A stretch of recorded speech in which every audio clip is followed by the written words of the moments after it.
Hello, hello, my friends. It is Hondo, and welcome back to the Knights of the Nerd Republic. You know what to do, and stay profitable.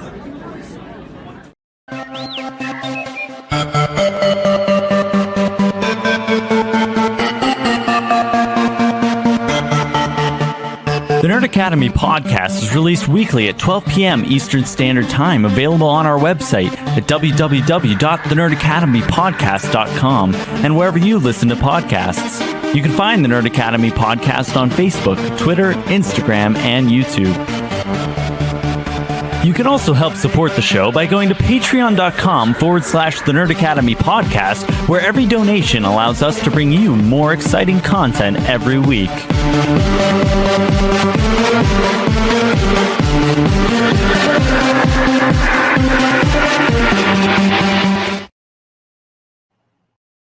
Hello there. Welcome back to Knights of the Nerd Republic, the show where your favorite nerds talk all things about the galaxy far, far away. My beard is curling into my mouth.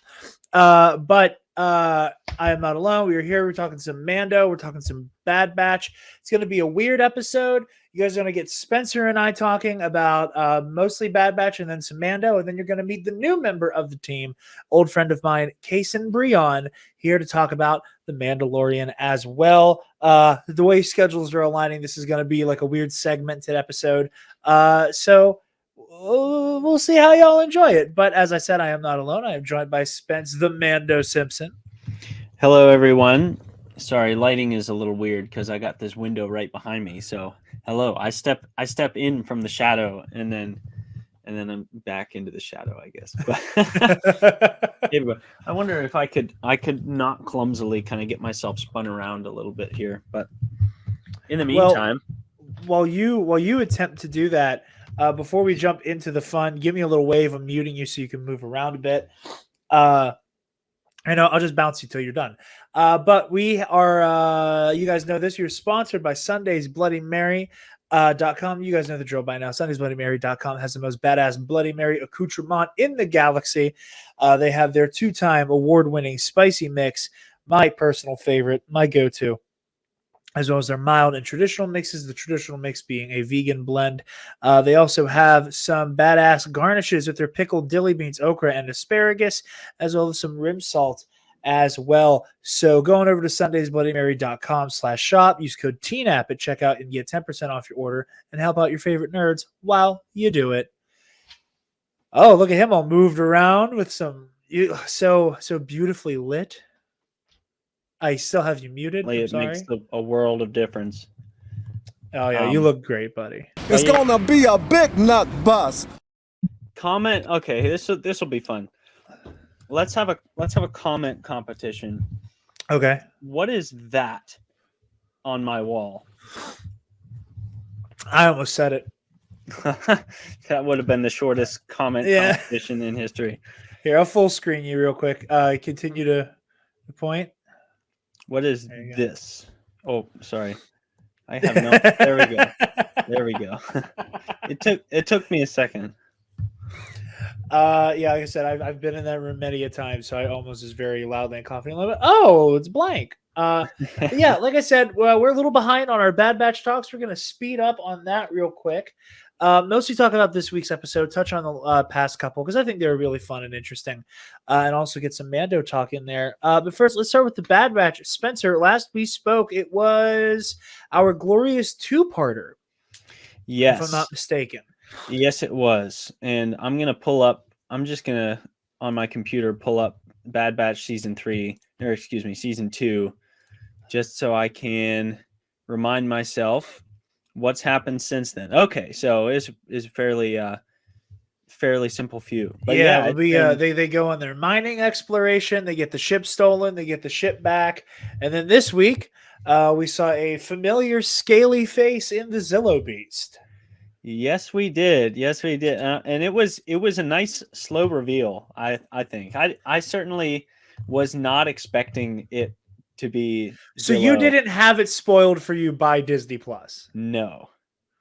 So are you aware that is a thing that has happened to a lot of people? No. What happened? So on like the Disney Plus like new episode of the Bad Batch like banner that's on like the landing page of Disney Plus, uh they had like the shot of the Oh, Zillow I Beast see. very like King Konged around that I pylon. see. Yeah, I somehow missed that banner whenever I went to watch it, which not complaining about, but Yeah, I did like sincerely think of you. And I was like, I wonder how this is going to affect Spencer's experience because you're a very no spoilers guy.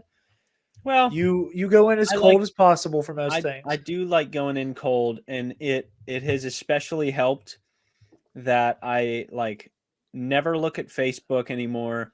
I spend like 5 minutes on Instagram every day and no more. I don't have Twitter anymore. Like I've just I've removed for mostly different purposes, but it works to serve two purposes.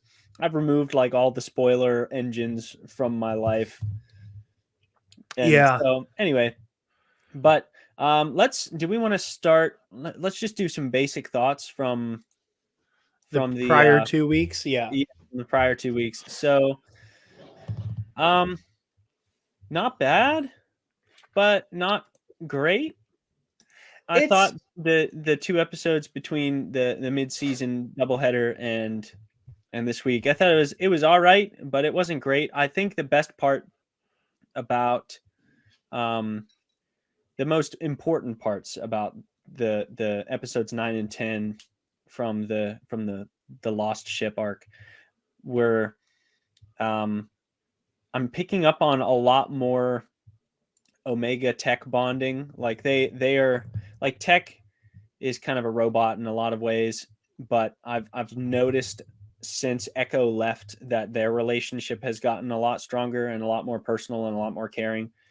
And also, what was my second bit? Doggone it.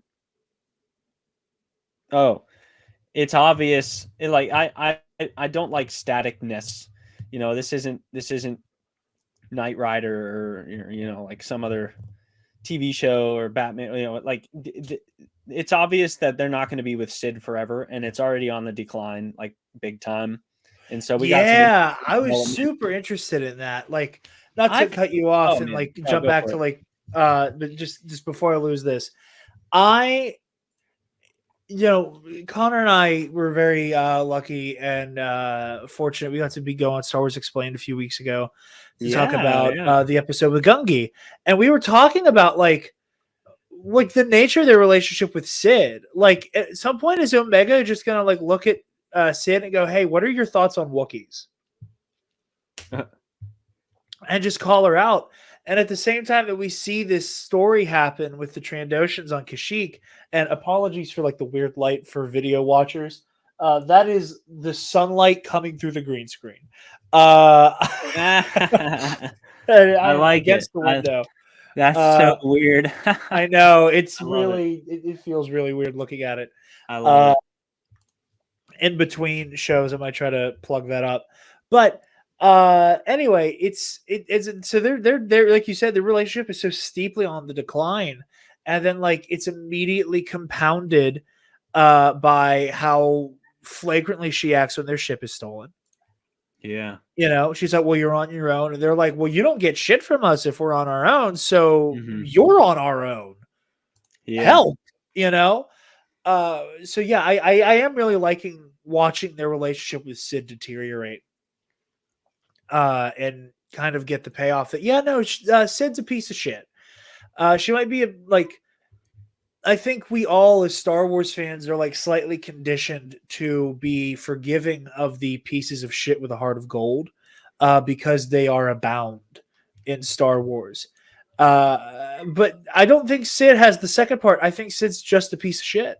Yeah. Yeah. She's terrible. She's really truly terrible. But anyway, as you're saying, before I rudely interrupted you, just because like the slow decline got me. You're good, bud. But like, it this show is already like it's nearing its expiration date if it continues to be the same old like what's Sid gonna have us be up to this week?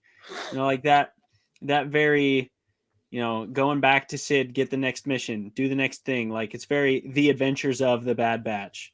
It's very Knight Rider-ish. You get the secret mission, you go do it, and next week it's the same thing.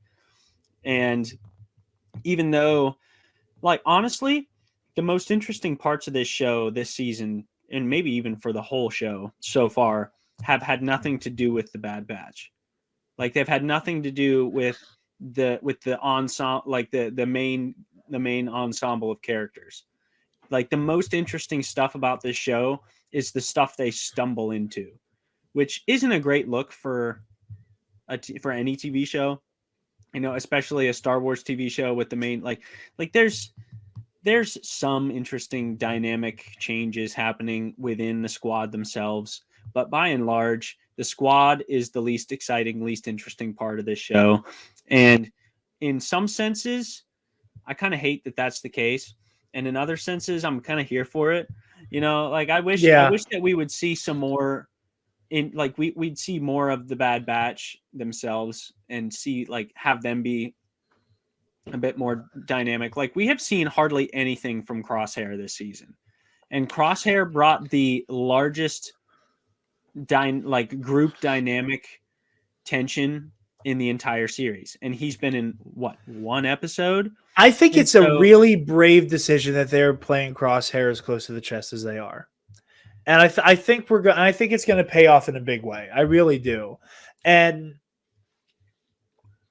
I agree with a lot of what you're saying in part, and it's definitely a sentiment I had in season 1. I am enjoying season 2 a lot. I think, again, like I've said before, like I really did go into this show fully going, okay, this is Star Wars A-Team. So like be ready for that. However, like we've both said before, when we get that Imperial transition and political intrigue stuff, that is when our ears personally perk up the most. Oh yeah, because that's the most interesting part of this show so far is seeing the transition, seeing how things are changing, seeing like the tension that comes from rolling out the new system and kicking out the old system. And we're seeing that a lot with the clones themselves. Like in the season opener, that one clone guy that saw it was pretty early on in the season. The one clone commander and Rampart shoots him in the friggin' face because he's like, no, it was definitely Clone Force 99. And he's like, there is no Clone Force 99. Blah, blah, blah, blah, blah, blah, blah, bang, bang. To use your own verbiage, Jared. Yes. And then more recently, we're seeing like, dang, like Nala Se is incarcerated. And so is Tonwi. No, not Tonwi. Lama Su. Like they are. Nala Se and Lama. Okay, I thought I said the same name twice. Yeah, Mama Se, Mama Sa, and Makusa. Yeah. Right. Those and all three of them. Yes. But like they are incarcerated. And these new doctors that are showing up, Hemlock, is that his name? Yes. And then I'm pretty sure is Nathan Fillion. He's okay. I didn't get a chance to look at the credits because the screen went small and showed me, hey, watch Andor now. I am maybe crazy. I don't think it is because I looked it up. I was so because there was something so stinking familiar about that guy. Like either the voice or even the face. Like the animated face looked like it was somebody that I know in real life. Like, how sometimes they will base animated characters on the actors that play them, but not all the time. Let's see. No, not Dr. Scalder. It's Jimmy Simpson is the guy's name. What? No way. What do we know him from? No way. Do you remember? You might not know him. I know him from Psych.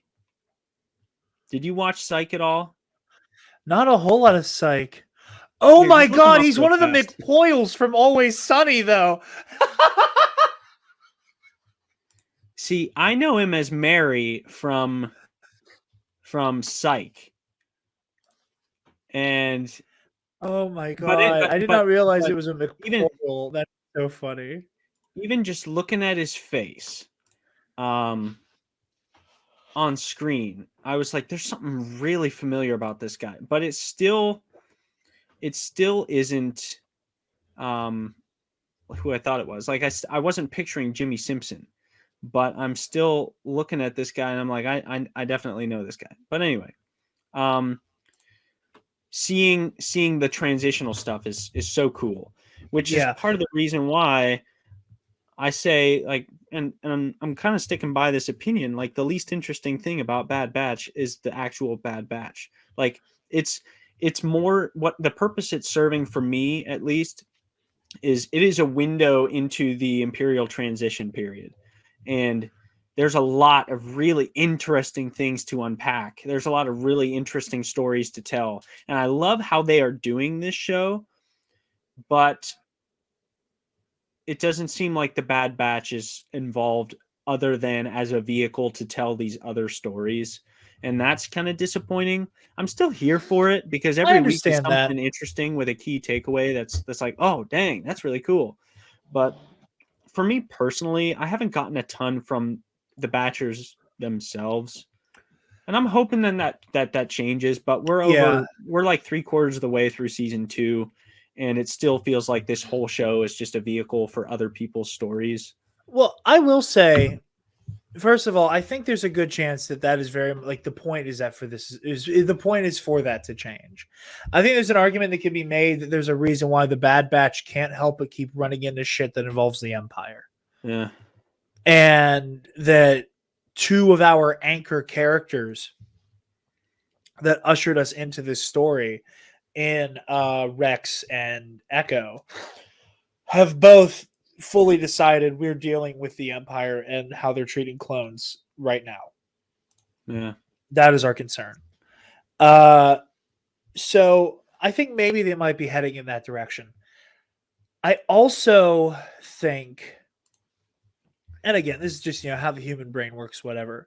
I'm not surprised that the episode that followed Clone Conspiracy and Truth and Consequence had a bit of a okay, come down from viewers like you or I, because we're coming off of the high of literally watching the Emperor basically pass an executive order to, okay, now gotta go mine for Sid. And again, it's not to say that it's bad. It's just not what we are super into. And I only make that distinction because Star Wars discourse is awful, and I try to make sure we make it, we explain the difference between not for me and bad as much as we possibly can to make the discourse slightly less insufferable. Yeah. It seems like if you're gonna bother to make a whole show about a clone squad, it seems, I don't know. Again, I'm still here for it. I'm still here for the stories that are being told. Yeah. But I'm kind of like, what does this have to do with the Bad Batch? This could be literally anybody. You could have made a whole new show with whole new characters, and it only would have detracted slightly from the story of we used to be them, but we're on the run now. Where's more of that we used to be them, but we're on the run now mentality? They're having run-ins with the Empire, but nobody's like, OMG, it's Clone Force 99. They literally were in a space battle with Imperial fighters, and they didn't get clocked as Clone Force 99. Yeah. Well, I know you're referring to this most recent episode during the Metamorphosis. I will say I can understand that because whatever weird Imperial Black Ops that were involved there were clearly that's weird. Anyway, Zillo Beast. I understand they went in there worried about the Zillo Beast, not worried about whatever random gunship went by. Yeah. I mean, I get you definitely threat assessment there for sure. They want to contain the lost unit. I get that. Yeah. But also of all the 10 people that weren't actively trying to detain the Zillo Beast on the bridge of that command ship, not one of them thought, hey, let's scan this guy as he goes by. Yeah. I don't want to go so far as to say it's sloppy writing, because I don't know that it is. It's more man, what a missed opportunity that was. to deepen the story, like to put even more heat on these guys that should have been captured by now, except they're like as black ops can get. Like they're the best of the best, and that's the only reason they're still alive. Like one of their own squad mates who knows all the secret hand signals and knows all, Plan 82, Shockwave, like he knows it all, and they still haven't been captured with one of their own squad mates on the enemy team. Well, I think part of that is also like, you got to remember the galaxy at large thinks they're dead. True, but and to quote Boba Fett, because I just finished rewatching Book of Boba for Mando, there's a distinct advantage to the galaxy thinking you're dead. So I also don't think at any moment did those Imperials go, "Oh, we should scan this ship." But again, like, and these are the kinds of like silly, fun conversations that like are the reason why entire chapters of From a Certain Point of View exist. This is the Star Destroyer. This is the commander of the Star Destroyer who scanned the escape pod leaving the Tantive V4 and chose not to shoot it. But Star Wars is full of like bureaucratic incompetence. Yes. However, a lot of what you say makes a lot of sense, and it's not wrong or it's not bad. You're right. Like there is an advantage to the whole galaxy knowing you're dead or thinking you're dead, but like this is the Imperial transition period where they are above all else interested in cracking down and making sure that they are the only weaponized force in the galaxy. So when an attack class shuttle rocks up on your special forces cruiser, like if it were like a Cloud City like quad pod or like bipod or whatever, cloud car, like if it was one of those, they'd be like, friggin' civilians. Pleasure but cruisers. That said, they did also say like we got to find that ship later. So they are they know there's a problem there. But still, these conversations are fun though. They are fun, and it makes this show. But overall, if I were to boil my thoughts down, I love what we're seeing. We need to see more of the batch, and there should be more heat on these guys. That would make the story more interesting, in my opinion. I'm gonna wait, as always, until the whole story is fleshed out. But I really enjoyed this most recent episode. Again, not because of the Bad Batch themselves, but because of like all the stuff that's going on in the background. With these interesting developments with the scientists and with the Kaminoans kind of being under severe lockdown. I usually, under normal circumstances, I would probably be annoyed that they did a callback to the Zillow, but they left it on such a cliffhanger with what was it, season 2 of Clone Wars, season 3 maybe. They left it on such a cliffhanger that I don't mind it. It's not like we had complete closure from the first one, because like I'm not gonna lie, there have been times whenever I'll just like be randomly sitting there and I'll think, what the hell ever happened to the Zillow beast? Palpatine ordered that doctor to clone the Zillow. I wonder if she pulled it off. And I wonder what they're doing with it right now. Because, again, for all we know, that was a sealed executive order. And like nobody knows that Palpatine ordered the cloning of the Zillow beast. And he's still like using that in his internal machinations and like schemings. Like one day there's going to be impenetrable armor on all my stormtroopers. Yeah. And nobody knows about it. Like, and again, we talked about this before and I stand by it. And like, if you search my Twitter for it, like, I don't know whatever keyword you should use to find it. Maybe type in like cosmic horror, because I think that's the verbiage I use. I love the idea that Palpatine sat back and went, you know what? Impenetrable armor is cool. You know what's cooler? Living forever. And like the Rise of Skywalker, and we've had this conversation before, should you need an entire media landscape to fully appreciate and understand a movie? Probably not. Is that a feature and not a bug of Star Wars? Also, yes. Like, again, there's an entire 7-season series and countless novels that make the prequel trilogy so much more enjoyable. In whatever direction you want to take that in. Does it make it more engaging? You're more invested in the characters? Does it make it quote unquote better? All of that stuff, it enhances the story. And it's there for, the level of fan who would be like watching a Star Wars podcast or something like that. So I love this through line. And there was this TikTok I put on my Twitter. Can't remember who made it, but you can find it, where it's this it's showing the progression of Sidious's secret plan to live forever.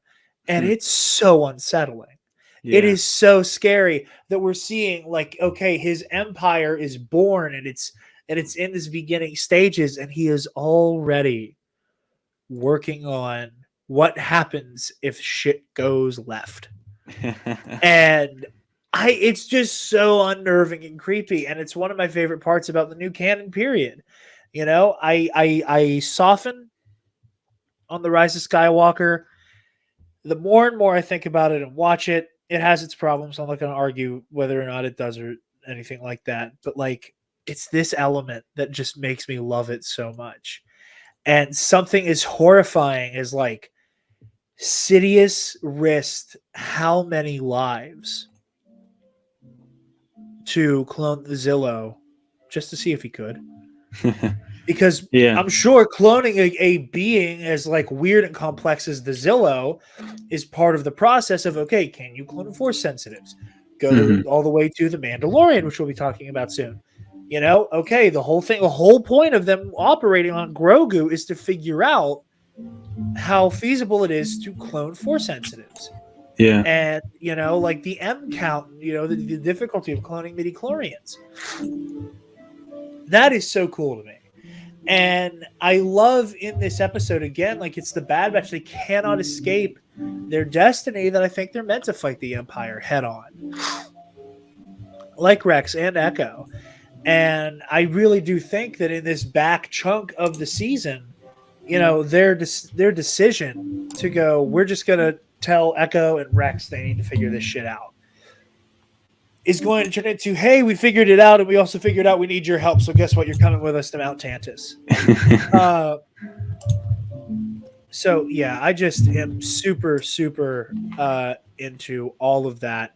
And I really like this episode. I love the horror element. It was so much fun seeing the Zillow again. The absolute sinister nature of Dr. Hemlock or Professor Hemlock, which, if I've heard a comic book name in my life, that sounds like a Flash rogue.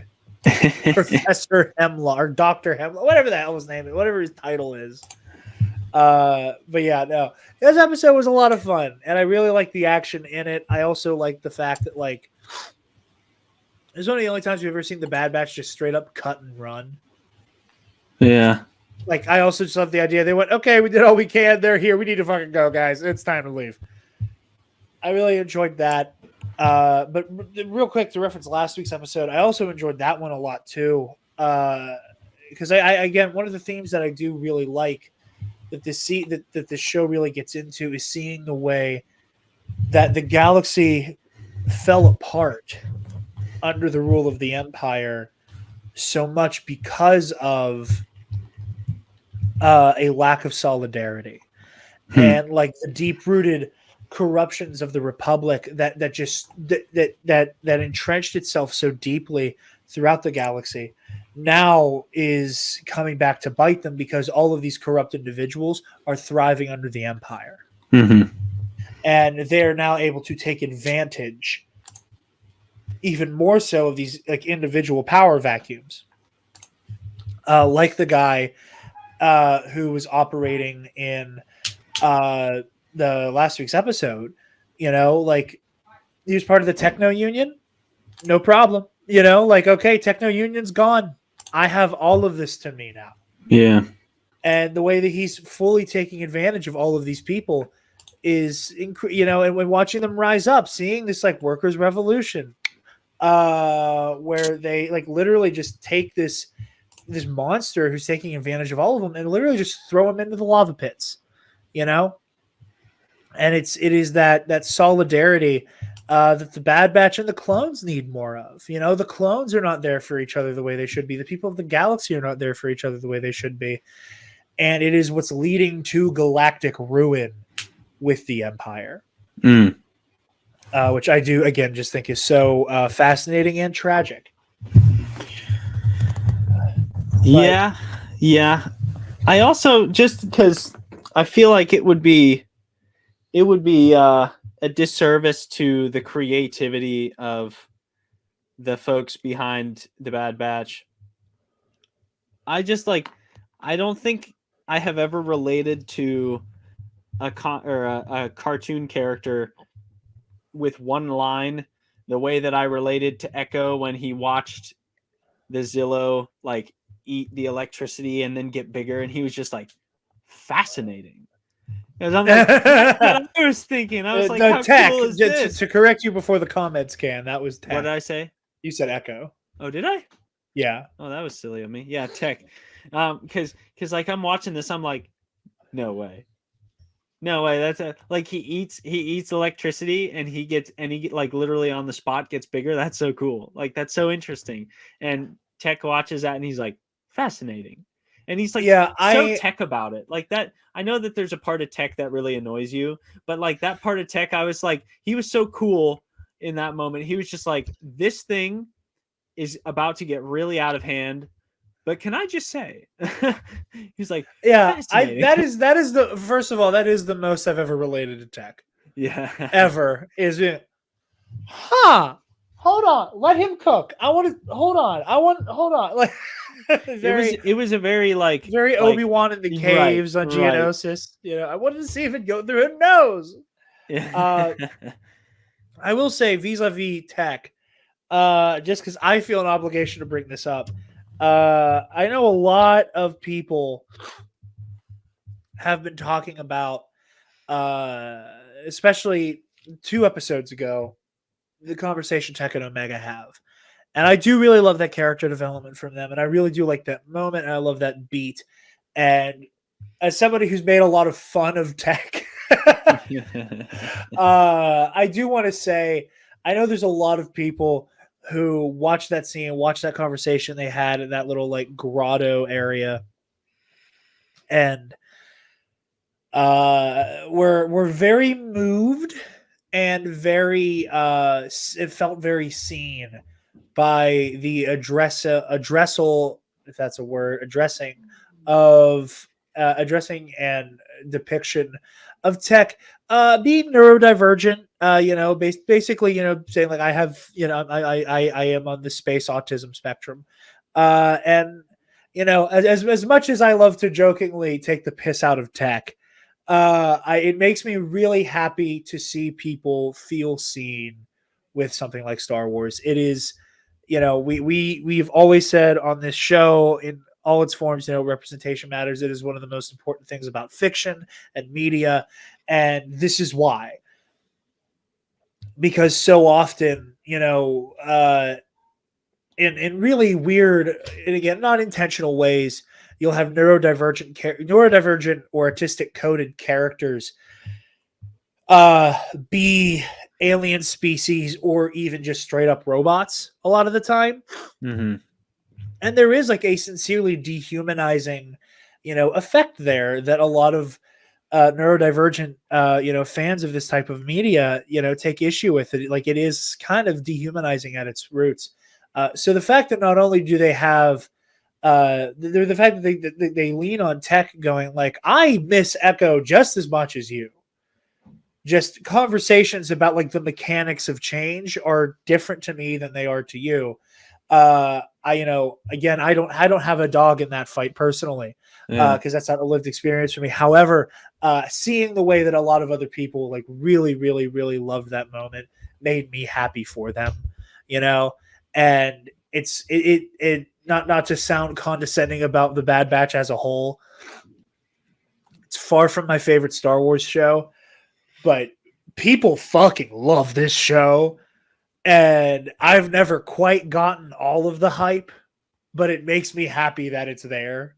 You Yeah. know, like it proves the theory of the Star Wars buffet, you know, of like not everything is for everybody. There's going to be stuff that works really hard for some people that doesn't work for others, and that's okay. Yeah. So yeah, very, very happy with these past few episodes of The Bad Batch. Enjoyed them quite a bit. Enjoying the season on the whole more than I did season 1. However, if there is one show I have enjoyed more than I ever could have possibly imagined I would, it is The Mandalorian. And Spencer, I am just going to shut up and give you the floor to speak your piece on this season premiere, episode 17, The Apostate, continuing the tradition of the Mandoverse of the most banger episode titles every time. I realized that I really need to just go back and revisit like all of the stuff we've seen from Mando, because I'm not gonna lie, I'm a little embarrassed to admit it, but we're all about authenticity here. I did not remember that the events of Mando season 3 were gonna happen after the events of Return of the Jedi. Like something in me like had a major moment of confusion. I was like, wait a second, like love of like the Empire, and I was like, wait a minute, no, the Empire's gone. Like ever since season 1, the Empire's been gone. And I Yeah, was it just is like, the oh Imperial remnant man, at best. Yeah. I know. I was like, oh man, I gotta go back. But let's see, more on topic. The first episode, solid, good start on the whole. I think it was really interesting to revisit Navarro. I think it's interesting what they're trying to do with Navarro, and by they I mean Grief Karga specifically, High Magistrate Grief Karga specifically. Put some respect on his name. Yeah, not just Magistrate, High Magistrate Grief Karga.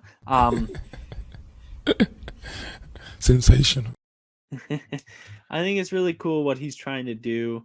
I think he has had a lot of character development, and I've Yes. really enjoyed seeing that. He's gone from being almost like a Sid type character that wasn't just, you know, forgive my language, but he wasn't a prick. He was just like, Yeah. he was just like the guy that gives you your missions and he'll buy you a drink and give you a good laugh. Like he was in like the nice version of Sid for bounty hunters specifically, and it was cool But to one see could him say go. even more devious, because like even Sid hasn't sold out the Bad Batch yet. But like the moment it was not good for business, Grief was like, fucking kill him. Yeah, I mean, like you could tell it's just, but that's especially because he's so many thoughts, so many words, none of them making sense. He's better than Sid in some ways.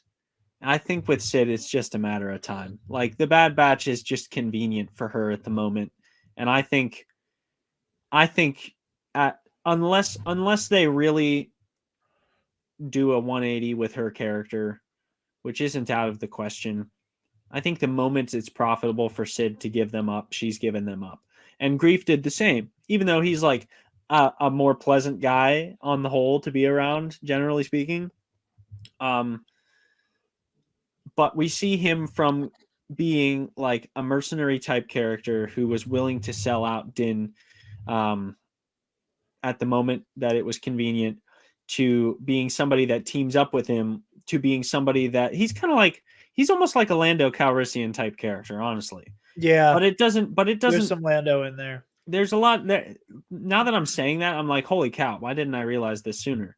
Because you have a very good-looking man of color who started out as a scoundrel and is now the High Administrator, the High Magistrate. Yeah, Baron Administrator, High Magistrate. Yeah, it's like they're kind of the same character, but also in a way, they're very unique. Yeah. You know, some like where Lando seems to be more of like a business leader, Grief is establishing himself more as a civic leader. Like he I love Grief Karga. I love him so much. He was like, "No. We are not going in there to have a drink. That is my school now. Like that is where the citizens of Navarro, the children of Navarro get an education. We are not going to drink in that school. Absolutely not. And if you try to make me, if you set one foot in that school, I will shoot you." He's like the coolest resource officer ever.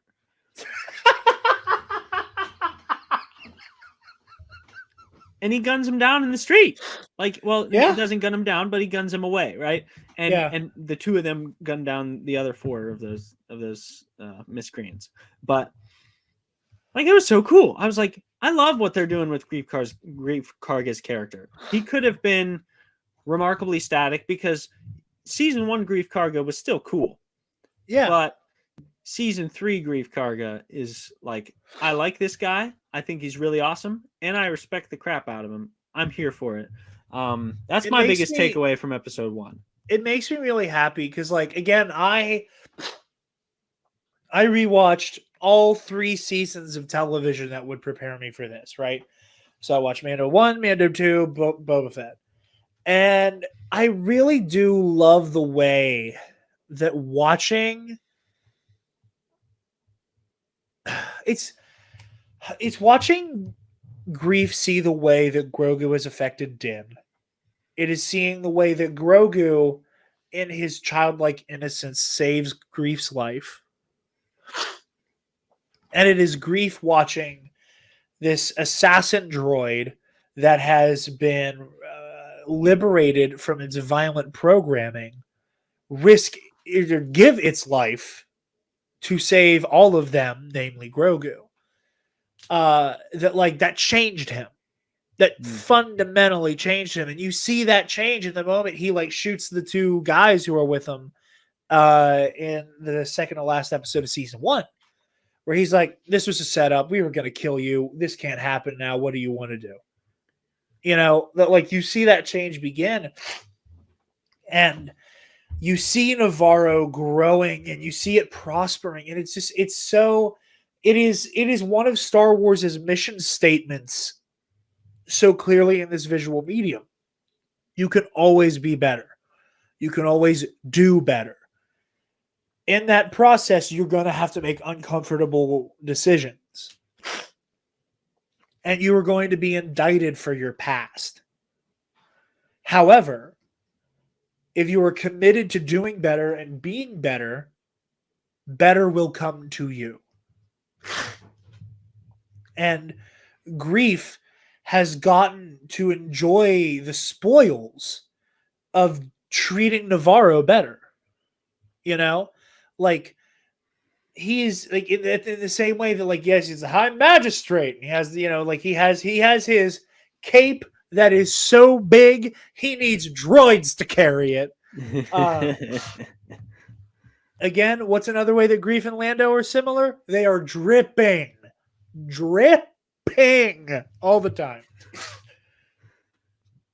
And I apologize for being stuffy and gross, but all of that to say, I do love that, like, Grief Karga is like a walking embodiment of the Star Wars. There's always time to be better. There's no better time to be better than right now. And yeah, like I love this show so much. It's so beautiful.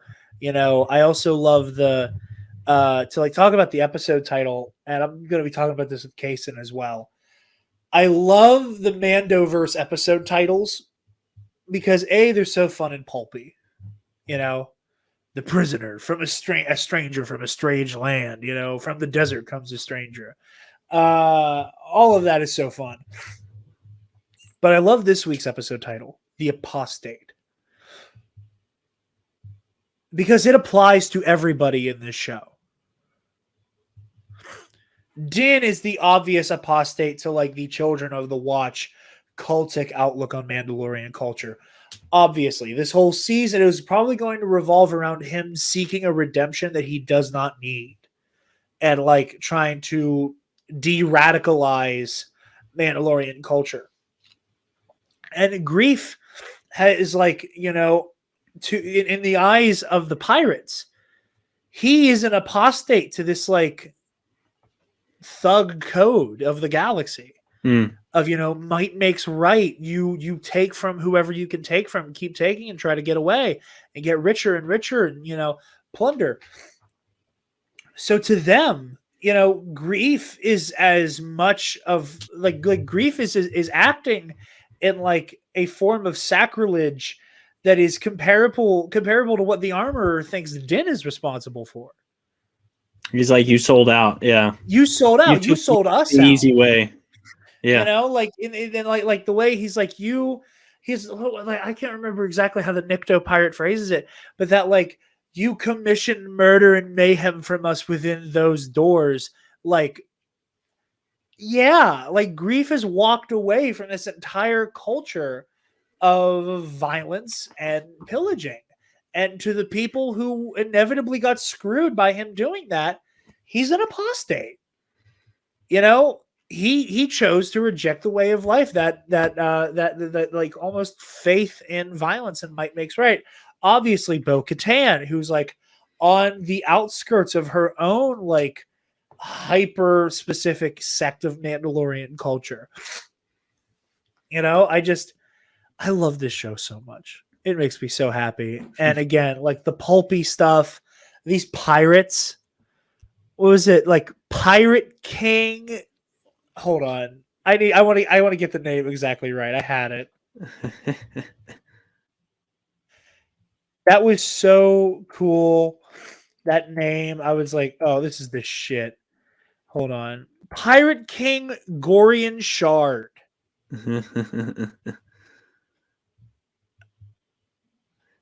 That is so my shit.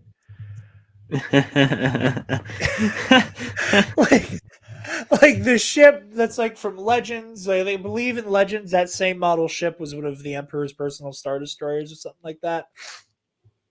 But like Grief says it. He's like Pirate King Gorian Shard. I'm like, who are you talking about? Who is this guy? And then you see him, and he looks like fucking Swamp Thing had a baby with Pizza the Hut. I love this pulpy stuff. And if you look at the trailers, like these pirates are going to come back. And I'm like sincerely hoping Pirate King Gorian Shard, whose entire name and title is what I'm going to address him as, does not die. I want this guy to stay in the canon to become one of the next like overused side villains. I want Pirate King Gorian Shard to become the next Grievous, Jabba, whatever, who is just like not the main antagonist, but somebody our heroes have to deal with pretty frequently. I absolutely loved it. I absolutely love this guy. I love the whole vibe of this band of pirates. I don't know what I was expecting Pirate King Gorian Shard to look like, but I wasn't expecting him to look like Swamp Thing. That much is for sure. Right? Oh, and also like the SFX makeup already this season. I mean, Pirate King Gorian Shard looks great, but also like that Nikto they're talking to. Yeah. He was so expressive. Yeah. And it looks so good. One of the things that I liked about Mando for the most part was that it didn't try to look too polished. Like I think a lot of the folks in makeup really embraced the fact that like the OG movies did not look polished and they are classics. Like we don't have to make these people like if these alien species, if the actors look like they're human actors wearing masks, we're not going to sweat it. Like we're not going to be worried about it because like that's typical. That's typical for the science fiction genre from going back decades. And I thought Cad Bane looked a little weird, but for the most part, it's been like really, really cool to see them embrace the like the old school type costuming and masking. Like they're not doing CG that much. I like it. Like they're not just CGing characters in. They're actually making the makeup and the masks and the prosthetics for it to look live action, and it's awesome. Even if it looks a little unpolished, more power to them. I like unpolished. It looks better. It is part of Star Wars' DNA for things to look lived in, you know? Yeah. So I just it just made me so happy. And like I've said this, I know a lot of other people have said this before. The Mandalorian has always had like a video game feel to it. And this episode was like most episodes of The Mandalorian feel like Din achieving side quests leading towards his main mission, right? Yeah. Like, I have to go do this to get that, and then I can go back on my way. This one felt like you're in the 5th hour of a video game. Where you finished the tutorial, you've done a couple missions, you've gotten your teeth wet, and now it's starting to give you those, like, here's this mission that will incentivize you to explore the world. Here's this mission that will incentivize you to explore the world. And this one, like, to use, like, the Marvel Spider-Man game, you know, the PlayStation Spider-Man game is an example. After you wet, you know, after you cut your teeth a little bit on this game, that is when in super quick succession, you get, okay, here are the backpacks, and here are the photo locations, and also here are the Kingpin hideouts, right? Boom, boom, boom. This episode felt like Din getting here's your main objective, get to Mandalore, don't die doing it, and maybe the Children of the Watch will accept you back in. Yeah. Okay, I'll do that. And to do that, I want to recruit IG-11 and bring him back, which that whole zombie IG-11 thing was great. So come scoop IG-11, bring him back online. Oh shit, I need this specific part. Okay, I'll go find this specific part. And in my travels, I'll pay a visit to Bo-Katan. Oh, on this Bo-Katan mission, I find out she's not super down with his cause anymore. I guess we'll have to figure that out as well down the road.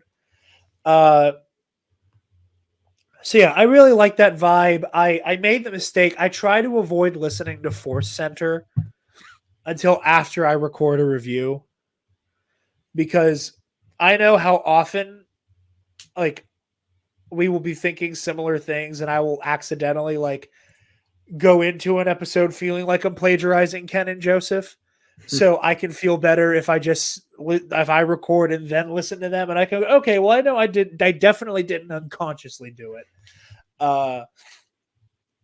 But yeah, listening to their conversation, like they had the same thing about like the zombie IG-11 and everything. But yeah, I think this is where we're going to pause for this segment. Spencer, any last thoughts? As I know you have to get going soon. I've got no thoughts. Thanks for having me on. It was good to talk some recent Star Wars TV content. And please give my best to Kason. I'm sorry that I missed him, but it's all right. Well, we have plenty of Mandalorian and Bad Batch left to go. So yeah, like I said, this one's gonna end up stitched together. So we're going. We're going away for a moment, but I'm then going to be joined in the room by a new member of the team, Kason Breon. So stay tuned for that and some more Mando talk and to get to know Kason. Okay, we're back. Pardon the green screen; it is not cooperating with two bodies back here. I have to figure out a new lighting situation, but we're back and we're joined by a new member of the team, Mr. Kason Breon. How do you do? Howdy, a little spotchka. Little spotchka there. Hey, yo, Lamau. All right, so I'm trying to make sure I have the clips handy here. Okay, good. So, Kason, longtime friend of mine, as is pretty much the case with everybody. I've decided I was going to kidnap and put in front of a camera to talk about superheroes and space wizards. And it's been a long time coming. Hell yeah. Very excited to have you on. If you want to give everybody a quick rundown of your Yeah, everybody has their like Star Wars like fan origin story. If you want to, kind of like talk about your fan origins and stuff like that. Yeah. How you ended up a part of our weird little space wizard cult. So when I was a kid, And just pretend I'm not trying to fight with the ring lights here. yeah, that's fine. Here, pretend you don't see the light. So when I was a kid, actually, It's not crunchy anymore. the first thing I remember Star Wars was seeing the Luke on Dagobah scene where he goes into the cave and fights, fake Vader that is actually himself. Okay. That was when I was like, That's a hell of a place to start. That's when I was like 4 or 5. It was just like, it was on Spike and my dad had it on TV and I just like caught that clip of it and I was like, oh, that's pretty wild. Yeah. And then, oh, Jesus H. Christ. Goodness gracious, they're in the walls. Oh, no. Oh, no. I wish I could give Kason a more professional looking first episode. But here I am. That's fine. I promise we'll have a studio again, guys. I promise. All in good time. Yeah. God, the Spike TV days were something. Yeah. Those are. I mean, the existence of Spike TV itself was wild. Yeah. Like, dude, it went from like they were playing Star Wars. Star Wars Sundays. Yeah, like they do the marathons, and then like Mancers. 1,000 Ways to Die. 1,000 Ways to Die was wild. See, I was never super into 1,000 Ways to Die. 1,000 Ways to Die was not my favorite. Spencer and I are hard, fast, deadliest warrior stands. Yeah, no, yeah. And it is also great. It is a cardinal sin that show has not been resurrected in some way, shape, absolutely. or form. Dude, Netflix would kill with that. You're right. With like Forged in Fire and all that stuff. Dude, Netflix would destroy with that. Paramount Plus. There's no reason why they haven't rebooted that for Paramount Plus. People would binge the shit out of Deadliest Warrior. Oh, did Paramount own Spike? Yeah. I didn't even know that. Yeah, okay. Spike. Yeah, like, Spike was rebranded to the Paramount Network. I didn't even realize that. Yeah. Shit. Yeah, I haven't had actual like cable TV or dish TV or anything like since I lived with my parents. Yeah, It's I like, mean, same. That shit ended real quick. But yeah, so that though your first Star Wars exposure was arguably some of the darkest stuff from the OT. Yeah. So that's wild. And I love that's one of those like cardinal things you always got to talk about when the first time you get somebody on mic to talk Star Wars because it does truly inform somebody's like entire perspective on the franchise. Like me personally, like my dad was like a OT purist, so like he obviously started me with the original trilogy, but like some of my earliest Star Wars memories are fucking that Star Wars Obi-Wan game I talk about all the time. Oh yeah. Which like the entire aesthetic and like basis of that game was the Phantom Menace. So in my mind, like so much of the Phantom Menace is like in the DNA of is what's in Star Wars' DNA. Yeah. Like for me, when you ask me like when you think Star Wars, what do you think? Like in my mind, like one of the first things that comes to mind is like Obi-Wan and Qui-Gon like fighting their way through that hall of battle droids in the beginning. It's the heroic music. It's like, the aggressive negotiations. But like it's the music cue that's like almost like it's right up there with Luke on the sail barge in Jedi. Yeah, where it is just like a Jedi swooping into action to do some heroic nonsense. That's that good shit. That's like that good shit. Yeah, exactly. It's just that like that big crowd pop moment. It's all hopeful. It's that high adventure vibe, and So I love that. You want to give the people like a top 3 movies. Again, just to get your vibe, just to get the vibe. So that was my first Star Wars experience, and then my grandpa actually had the original trilogy like VHS box set. Yeah. So like got those and watched those, and then he also got the prequels on DVD as they came out too. Oh hell yeah! So I was like, I love those DVDs. As soon as I started it, I was like just into it. I was like, all right, this is sick. I like this. Top 3 movies, because like I am a big prequels guy because they were coming out like as I was growing up. And then you feel free to just twist that guy towards you. Talk a bit. Okay, gotcha. Yeah. Top 3 movies would probably be Revenge of the Sith, Nostalgia and Memes, large part of that one. That's valid. Yeah. I respect that. I like to hope. So yeah, Revenge of the Sith, and then I would say the Phantom Menace is also up there. So I put Phantom Menace at number 2. And then I think Return of the Jedi. Okay. Yeah, Okay. Return of the Jedi is a banger for sure. That's especially like you said, solid. like the barge scene. Yeah. Yeah, It is so insane, funny awesome, love it. that you save for your number 1. We almost have identical lists. Yeah, Because my number 1 is Last Jedi, 2 is Return, and then 3 is Revenge of Phantom the Menace. Sith. Oh, Phantom Menace. Okay. Yeah. But awesome. Also, I mean, I focused on movies just because that's like, you know, a kind of like agreed upon, you know, like everybody kind of has a linchpin you here. gotta start there. Yeah, You're a Mando guy. absolutely. Yeah, got the there it is. Yeah. The traditional Mando Yeah. tat. Yeah, he actually is the person who got me hip to the artist who did the Kylo Ren tattoo I have. So Yes. let that be a indicator.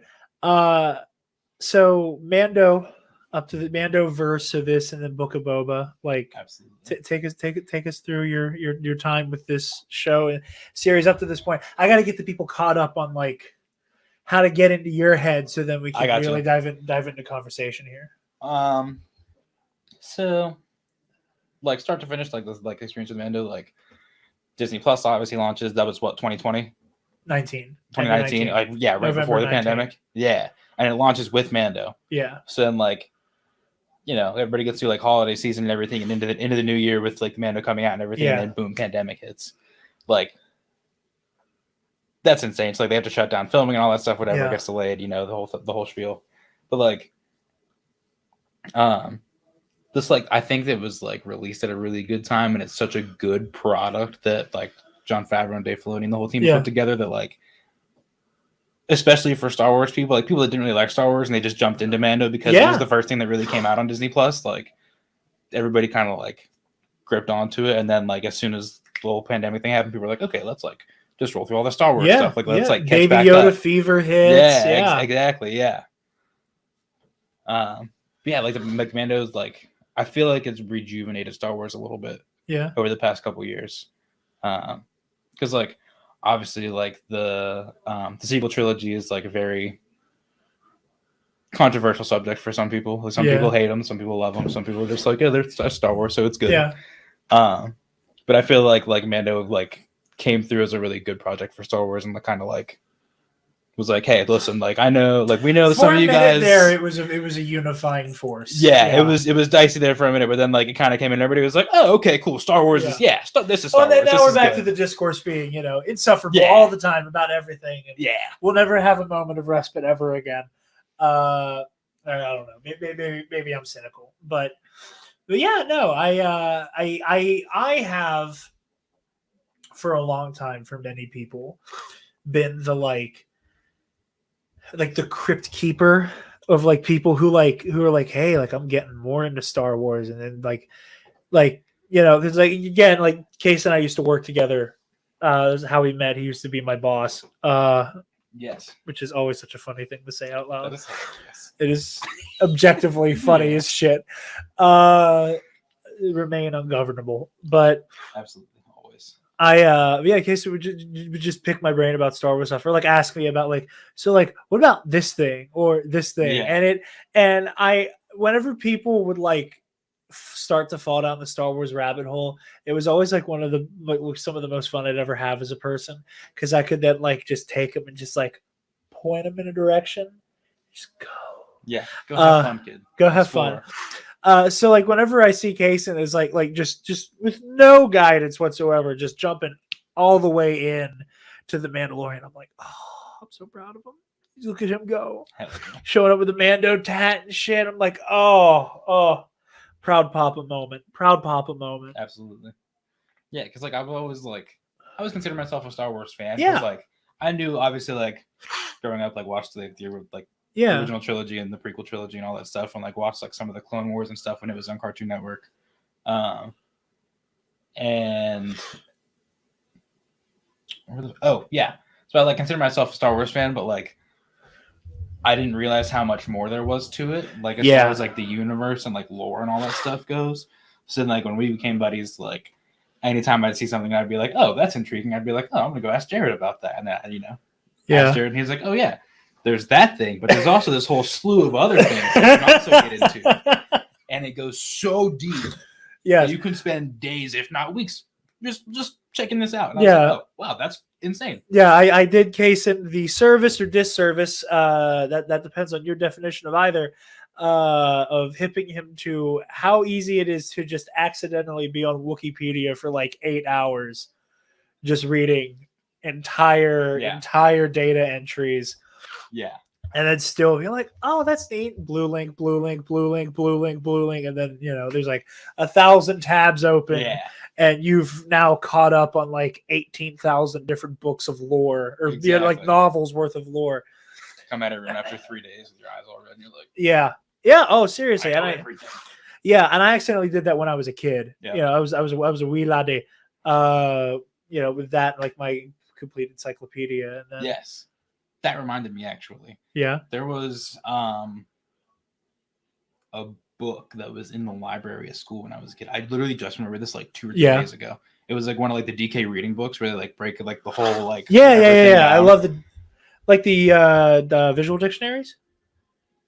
Yeah, Okay. like that type of stuff. Okay. Yeah, and I don't remember if it was like for the entire prequel trilogy or if it was like just for Phantom Menace, but I know it had Phantom Menace shit in there. It was probably just because the only time they combined a whole trilogy was for the OT. Okay, gotcha. So all the prequels got their own individual. Yeah. Okay. Vision dictionaries. But yeah, so like I forgot about it until like 2 days ago. But like, dude, I had that thing for such a long time, and I was just like scan through, read through the whole thing. I would constantly check out those books at the library. I owned the Phantom Menace one, but I would constantly check out the Clones and Revenge of the Sith one. Okay.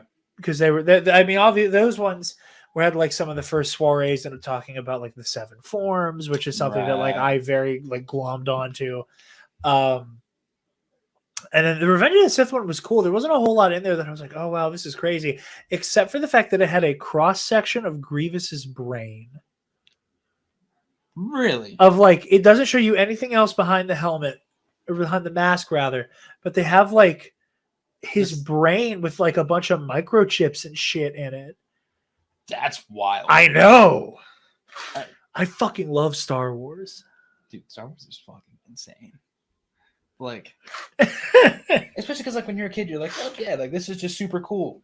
And then like when you get into more than nitty-gritty stuff, you're like, there's some wild shit in here. Like, yeah, it is Star Wars. The older you get, and you get to see, and the older you get, and the more like access and knowledgeability you have of the things that Star Wars so deeply borrowed from. Yeah. Culturally, in terms of like, Joseph Campbell and the Monomyth and the hero's journey, all the way to other stuff, like in terms of like film language, like you have like Akira Kurosawa samurai films and stuff like that. That like you start to understand this like pudding of genre. Yeah.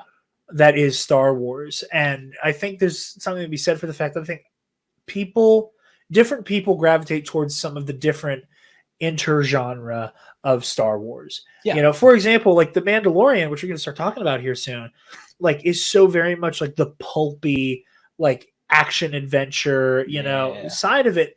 And me being a Force guy, love the Force stuff, love Jedi stuff. I was like, okay, cool, we're getting a live action Star Wars TV show. I was not super sold that I would enjoy a show about a bounty hunter Mandalorian. I was not super into Mandalorian culture as a whole. It was one of those like sub fandoms of Star Wars, right, where people go all the way into Mando shit. And I was like, yeah, they look cool. Yeah. Enjoy everybody who likes it. Yeah. I'm happy for you all. I don't fucking care, like the only part of Mandalorian history or culture I'm very concerned with is where it intersects with them going to war with the Jedi. Right. And then once they leave the picture, I leave the picture, like I'm good. But like this show, it not only does it have that fun, like spaghetti Western in space samurai movie vibe, it's also, despite its Western aesthetic, it's also like so incredibly involved with the myth of Star Wars and the mythic nature of the universe, down to the stuff with Grogu, the themes. There's just so much about the Mandalorian takes a story that feels so deeply personal, but also you're watching mythology happen in front of you with it. And that has over time made it, it's for me in terms of the TV show, second only to Obi-Wan Kenobi. Yeah. But again, just by sheer virtue of like that story being about Jedi, already like it has that cheat code of like they're space wizards, so therefore like part of my brain like you already won me over. Like like Star Wars will automatically win me over every time. Right. When there's Jedi shit, you've like double won me over. Dude, so like lightsaber is like the most exciting weapon in cinema history. It's like the most well-known weapon in cinema history, aside from just like, hey, that's a gun. Yeah, exactly. And again, it's like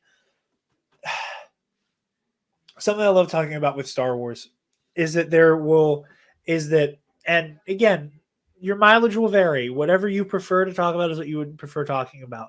If you want to consume Star Wars on like a lore level and a lightsaber go burr type level, that's valid and that's fun unto itself. Right. And then you can unpack myth and like the themes and everything. And then you can have, like, in my opinion, a more fulfilling conversation beyond just like, lightsaber go burr. Right. Now that only becomes an issue when you have somebody who is posturing as a, intellectual and wants to have a intellectual conversation that entirely cycles around lightsaber go burr. Yeah. That's when, lightsaber go burr, blaster go pew. And like Mary Sue, you ruined my favorite character. Right. Check out. But ready to jump into some Mando talk? Absolutely. I did a little bit with Spencer earlier. I saved myself mostly for you. I appreciate it. Mostly. I didn't. Understandable. Yeah. I like Spencer too. Yeah, Spencer's great. Yeah. But I had to. I was like, I need to be here to. I was trying to find a way to not say popped Kason's podcasting cherry, but here we are. Yeah, that's what it is. Yeah. Before you did that, I was gonna be like, "Shout out to Spencer," and then you said about popping my podcasting cherry. I mean, we're Spencer. gonna. Here we are. Well, we're gonna herald Kason in with his first clip here. You want to put on your headphones so you can hear it, John. Yes. This. Again, it's so not. It's like you hired me, and now I get to like train you. Yeah. On like. So we said a stupid thing. We feel silly right now. It's kind of like a facepalm moment. So here's a clip for that one. Maybe I'll walk out of here tomorrow and you never see me again. That's really what I want to do. There's two of my favorite, boy. You will hear the other Alex clip at the end of the show. All right. But yeah, so.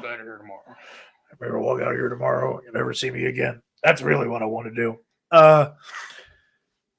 Thoughts on chapter 17, the Apostate? The Apostate. First of all, opening with the Children of the Watch, like the clan, fighting off the large aquatic gator beast, whatever it is. It probably has a name somewhere. I mean, it'll get one eventually. Yeah, eventually it'll get one if it doesn't have one right now. I mean, look at Grogu. He didn't have a name at first. Yeah. Opening scene, and then just him and Grogu just come, like Din and Grogu just come flying in the Nabooian cruiser. Awesome. One of the notes actually that I took when I was watching stuff was like the Nabooian cruiser resembles the Stingray Corvettes, and I fucking love that. Yeah. I mean, it's just so slick. That is another like Star Wars at its core thing where it's like you have all these cool spaceships and shit, but it's also all the spaceships and stuff are like so deeply rooted in like greaser culture that like, Din Djarin gets this like Din Djarin is basically, I don't know shit about cars, but like, it's tantamount to like getting some like really neat muscle car from like the 60s. Exactly. Yeah. Exactly. Like the 60s Corvette Stingray. Yeah. Exactly. Yeah. He's flying around a muscle car. Exactly. And dude, the way they did the noise for like the sound for the Nabooian cruiser too, like in this like the scene where he's like fighting the pirates, Dude, it makes sounds filthy. It's it makes so my good. Phantom Menace fanboy soul happy. Yeah.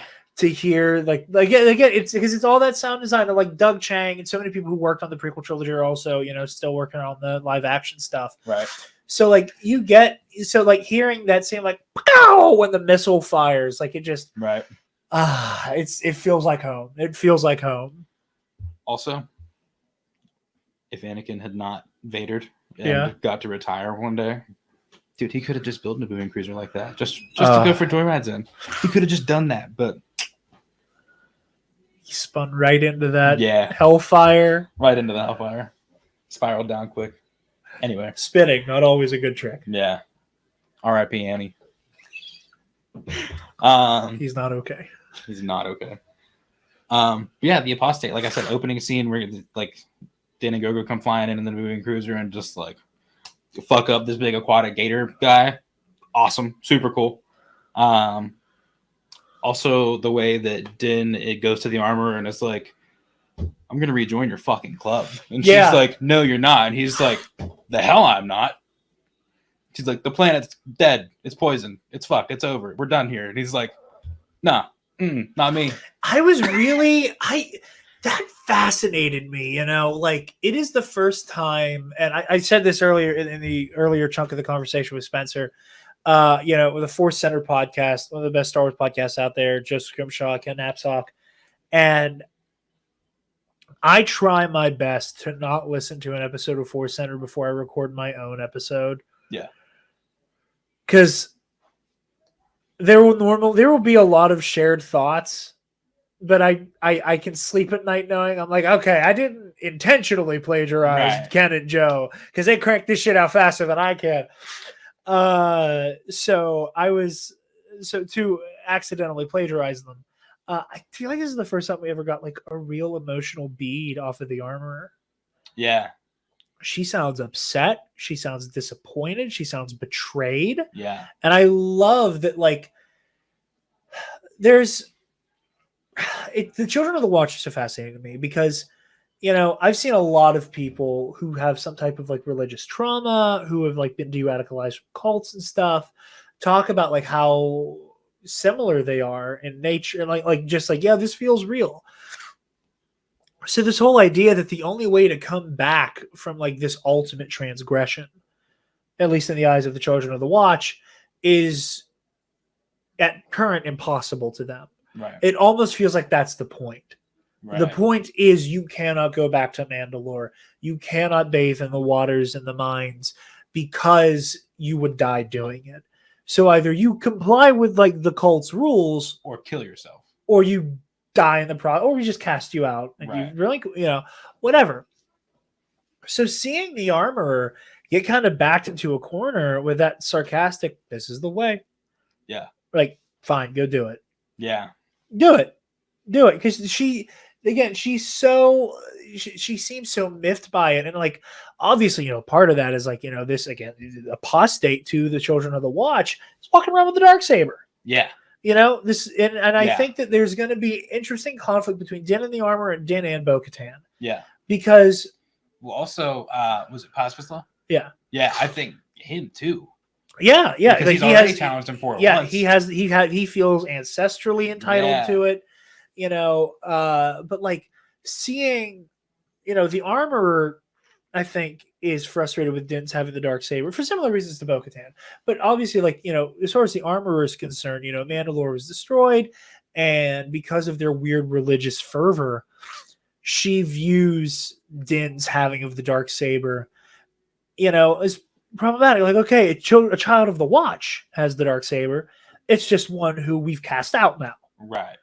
And, she is able to stick by her guns and ideology enough to not try to, like, force it out of Din's hands. But there's still that bittersweetness that this guy who, by her account, has no right to it, has it. And then you look at the situation through Bo-Katan's eyes, and it's this goofy fuck who knows nothing about anything, just everything the Children of the Watch have fed him. Right. And he has the ultimate tool she needs to retake Mandalore. The Children of the Watch aren't interested in Mandalore. Why the fuck do you have it? Right. but she also knows what happens if she just gets it and doesn't win it. Yeah. Like, we've been here before. You've been here before, you know, and again, I think that's interesting. You know, I just finished rewatching both seasons of Mando and Boba, and I really want to know what came first, like the chicken or the egg here. Like, did Bo-Katan get gifted the Darksaber by Sabine, and then the shit hit the fan, and then the Children of the Watch retroactively wrote a curse that caused this? Or has that always been a part of Mandalorian culture, or even maybe just the Children of the Watch's interpretation of it, that like having the Darksaber not by right of combat leads to desolation? Like, which came first, the chicken or the egg? Did you make this shit up because you're a fucking cult? Right. Or did Bo-Katan accidentally walk into prophecy? Right. Who's to say? Yeah. I watched like a Mandalorian like history YouTube video. I think I watched like 2 or 3 of them over the past couple of days, and like just going through like the history of like all the different people that have held it and have like held the title of Mandalore, and then like the first one had the Darksaber and all this shit and everything. It's absolutely insane. It's just like the way that there are people like, no matter like all the clans have like different like ideas of everything and like how it actually happens and all that stuff and like what they need to be doing, but like the way that there's all just like so fucking based in combat. But then like you get the pacifists that come in the later years before the siege and everything, and it's like, if we hadn't been that way, like, would the siege have happened? Like, or did the siege only happen because we had like a violent terrorist group agitating for it? Yeah. Anyway, yeah. It's very interesting. My biggest like excitement with the Mandalorian culture stuff, especially with the Children of the Watch, is because of the nomenclature. Children of the Watch. Yeah. And there's Death Watch. Death Watch. Yeah. And Bo-Katan was the lieutenant of Death Watch. Right. So like my theory since day one of the Mandalorian has always been, and especially once we had the name Children of the Watch and doubled down on, is that like I am sincerely convinced that in the same way that happens in the real world, any culture that is threatened to the point of near extinction will radicalize itself. Oh, yeah. And I am very excited to see what's the exact path that the Children of the Watch spawned from. Because I've always believed that they're an outgrowth of Death Watch. Yeah. Especially because if you go all the way back to season 1, that flashback of Din getting rescued. Yeah, it was say they all have Death Watch. Yeah. So stands to reason.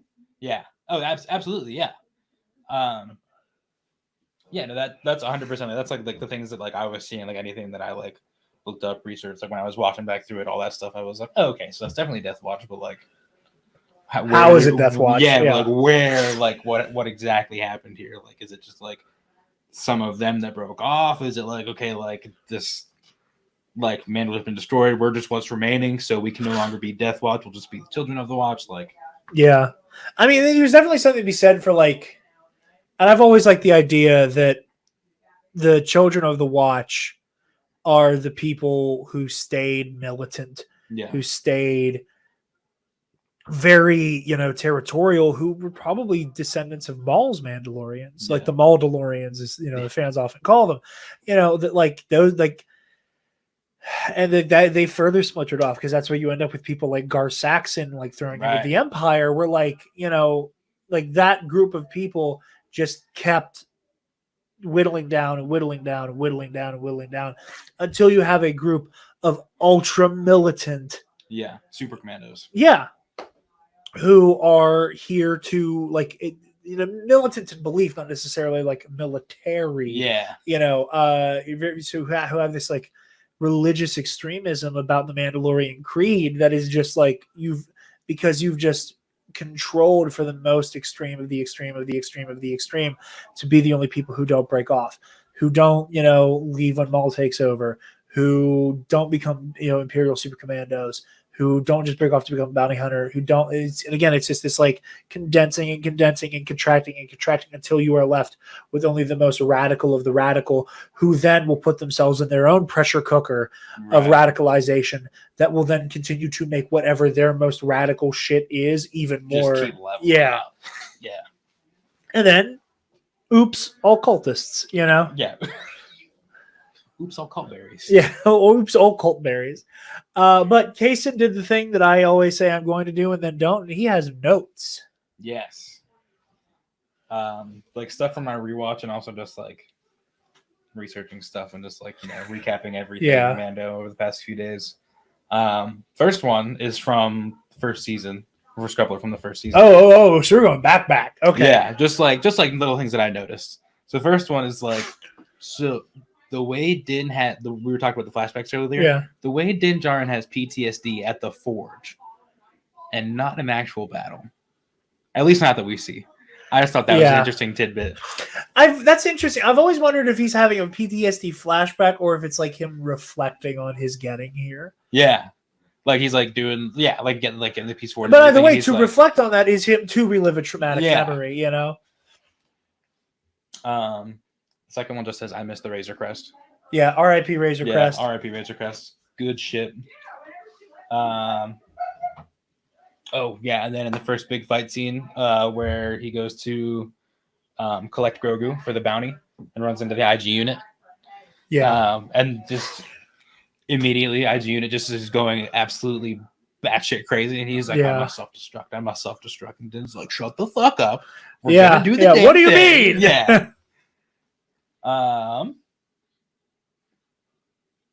The next one just says Jawas. I think I was mad at the Jawas for stripping the Razor Crest. Another Razor Crest one. I don't know. Is Sorgan season 2 or is that still season 1? That's season 1. Season 1. Okay, yeah. The Loth Cat on Sorgan. Cool little like Easter egg there. Like he's kind of out of place, but like, how did he get there? Is my question, because like Mando's obviously happening. I wonder if we'll get a Loth Cat this season, because it occurred to me we get a Loth Cat in each season. One Loth Cat. Oh, there's the second one in the Jedi. Season? Whenever Ahsoka's like cleaning up the town. Yeah, okay, like the security droid's kind of round a corner, and they're like, "Oh, where's she at?" And it just cuts to a Loth Cat just going, and then running off. So like seeing that like kind of like perked me up, because I told you I recently rewatched Rebels, and I was like, seems like signs of my boy Ezra. Yeah, and also like it's happening in the same timeline as Ahsoka, and like she's still searching for Thrawn and like still searching for Ezra at this point.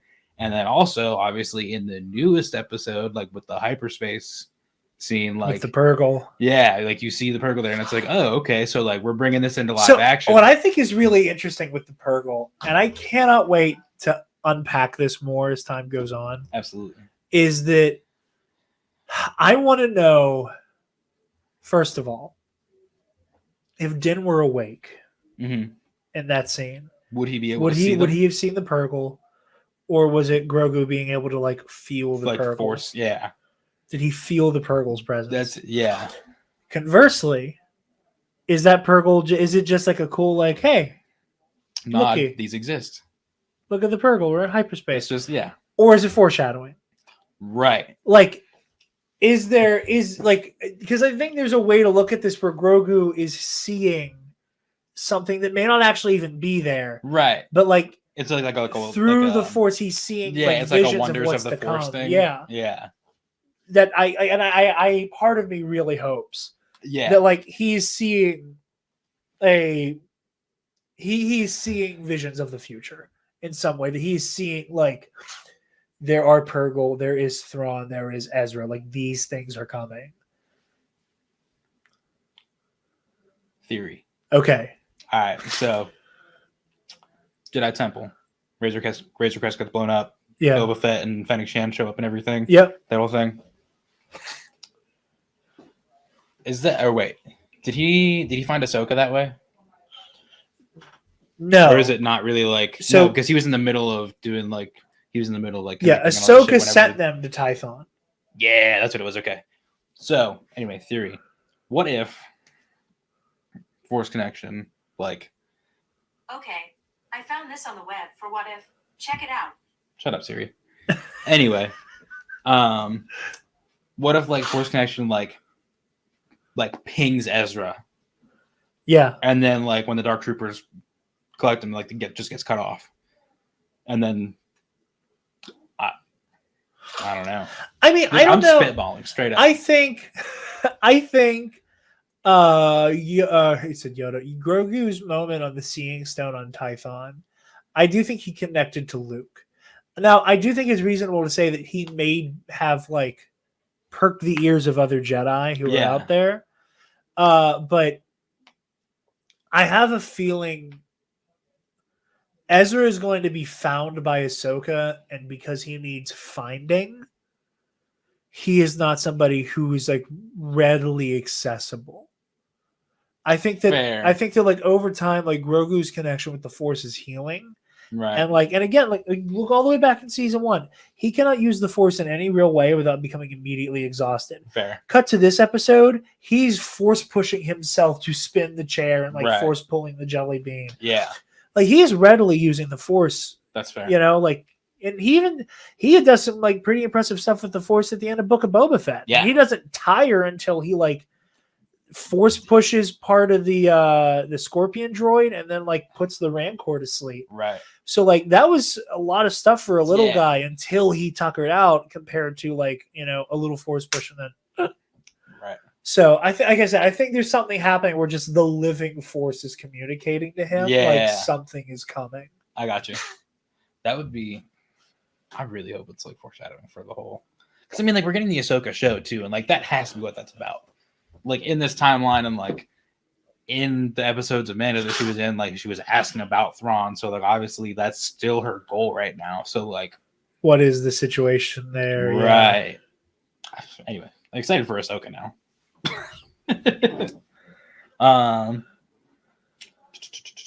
Oh, Mando knows ASL.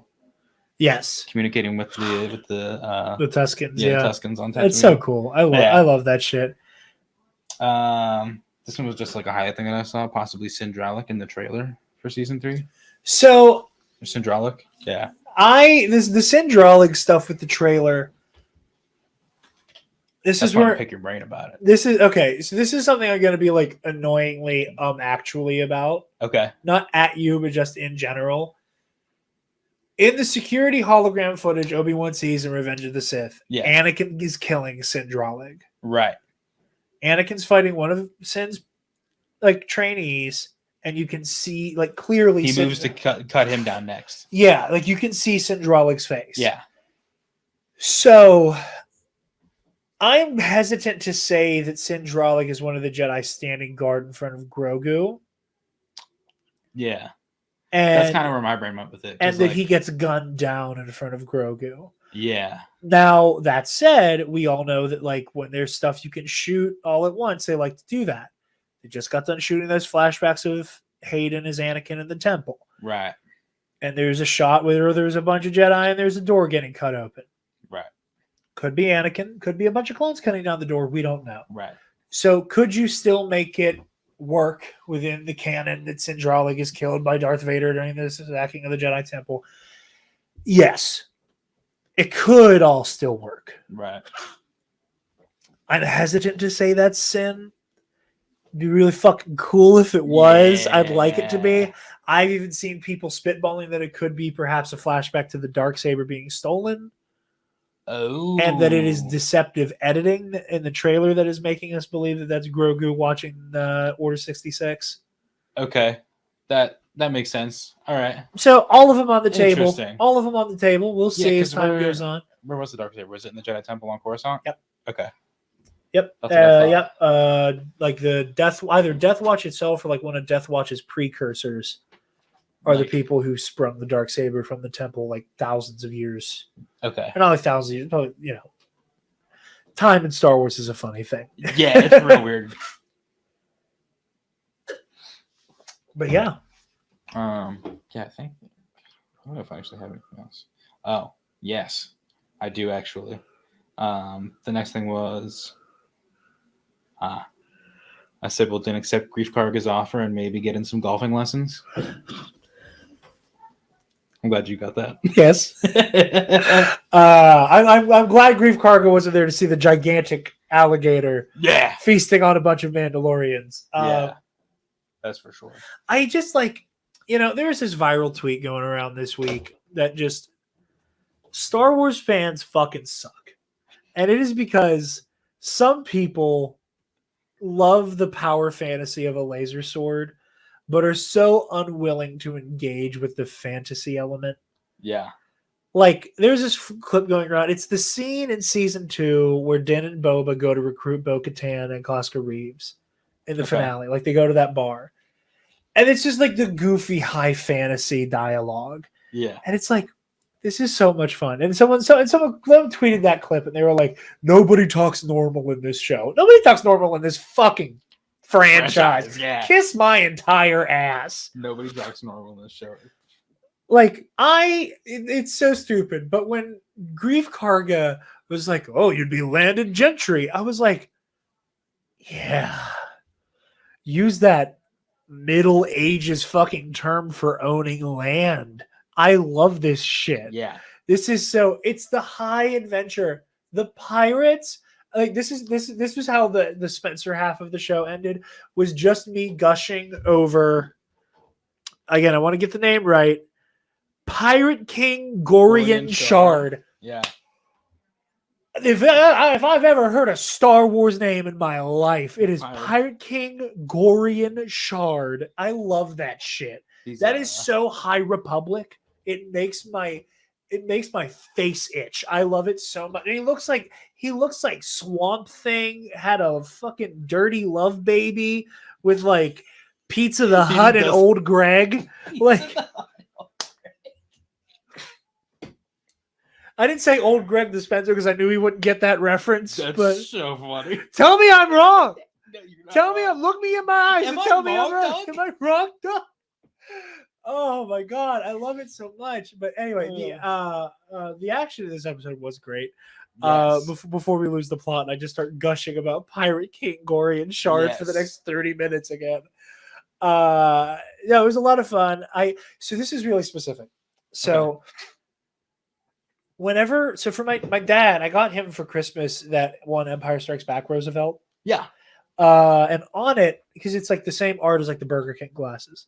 Yeah, like the OG, the old school art. So, and on that art and on that shirt, Boba Fett is like, looks super blue for some reason. Yeah.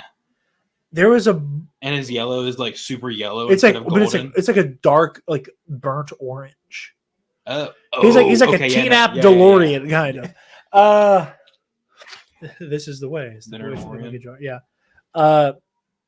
Instead of the Mythosaur, this is his signet. This fucking guy. Yeah, there's a picture of Gorian Shard. Yeah, Swamp Thing and Old Greg had a weird love baby with Old Greg, and then that baby fucked Pizza the Hut, and that came out. Pizza the Hut. Fuck. Yeah, you're right. You're right.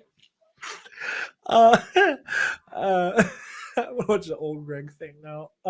Somebody who's a better editor than me, please just take the Old Greg fucking audio and put that over Gorian shirt. Creamy. And also, we know from like other trailers, we're gonna see more of those pirate starfighters, which means we're gonna get more Pirate King Gorian. Anyway, I'm so excited for this silly man and his amazing ship. During that opening scene with the Children of the Watch, there was a Mandalorian who had like that exact paint job of like the blue buffet of my dad's shirt. Yeah. It made me so happy to see Boba in blue. It was just one of those stupid, just like scratched my brain things that made me happy. Did you think that was a flashback? I did at first. Yeah, I was 100%. A lot of people did. Yeah, a lot of people for a moment. Like I thought, like the kid taking the creed. I was like, oh, that's Din. This is a flashback. Okay, here we go. We're gonna learn how this came to be and like what happened and stuff. But it was not. A lot of people were thinking that, and I think it's interesting. The moment I realized it wasn't the helmet. For a moment, I thought this is a flashback to Paz Vizsla.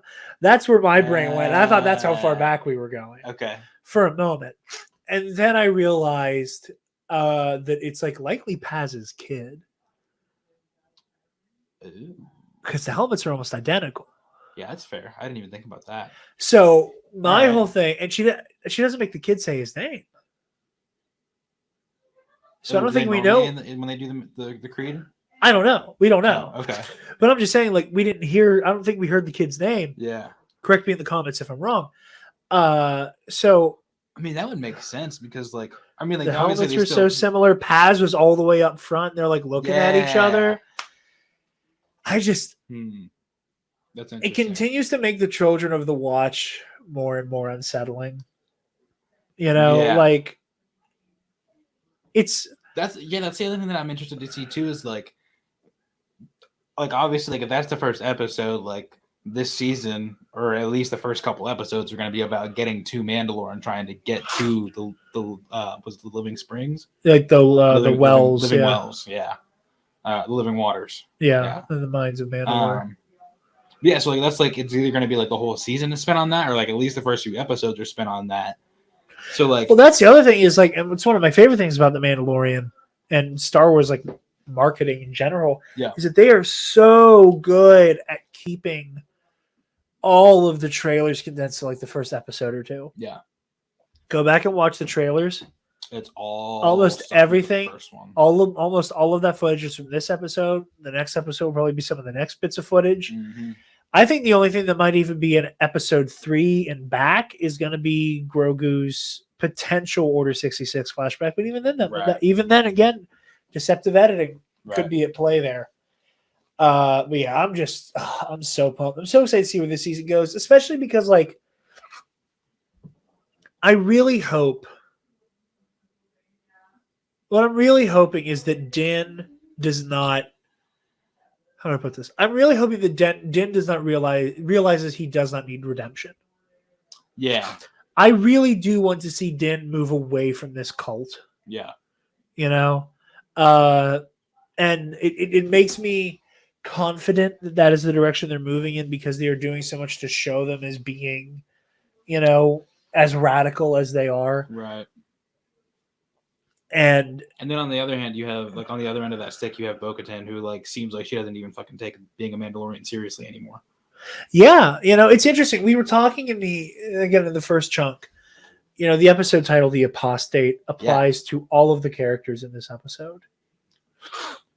Din obviously has you know strayed away from the creed. He's been thrown out of the Children of the Watch, and he's like trying to work his way back into the good graces. Bo-Katan, you know, her people laughed at her. They were like, "We're not going to follow you if you don't have the Darksaber." You know, like you need to have this like prerequisite piece of Mandalorian culture with you. If not, get out of the way. Right. You know, so you can either argue that she's the apostate or her, you know, the Mandalorians who like helped commandeer the stolen fleet are the ones who just said, "Fuck it, we're done. We're not playing by your rules anymore." Right. And the most interesting one to me is Grief Karga. Yeah. Because in the eyes of the pirates, in the eyes of these pirates, he's turned his back on them. Yep. You know, I think you could compare like that Nikto pirate, his level of like betrayal and frustration to like the way the armorer speaks to Din. Yeah. With that same level of like, you made your choice. Don't condescend to me. Right. You know, I get it. Piss off. But yeah, it was a really fun episode. You know, Absolutely. It was a great episode to come back to after like 2 years and some change without The Mandalorian. Yeah. Now, we had Book of Boba, which was a lot of fun. Right. But it wasn't his show. It wasn't The Mandalorian. It's part of the Mandalorian narrative, and we got Din and Grogu in that show, but it wasn't his show. Right. It wasn't their show. So it is nice to be like back fully behind Din and Grogu.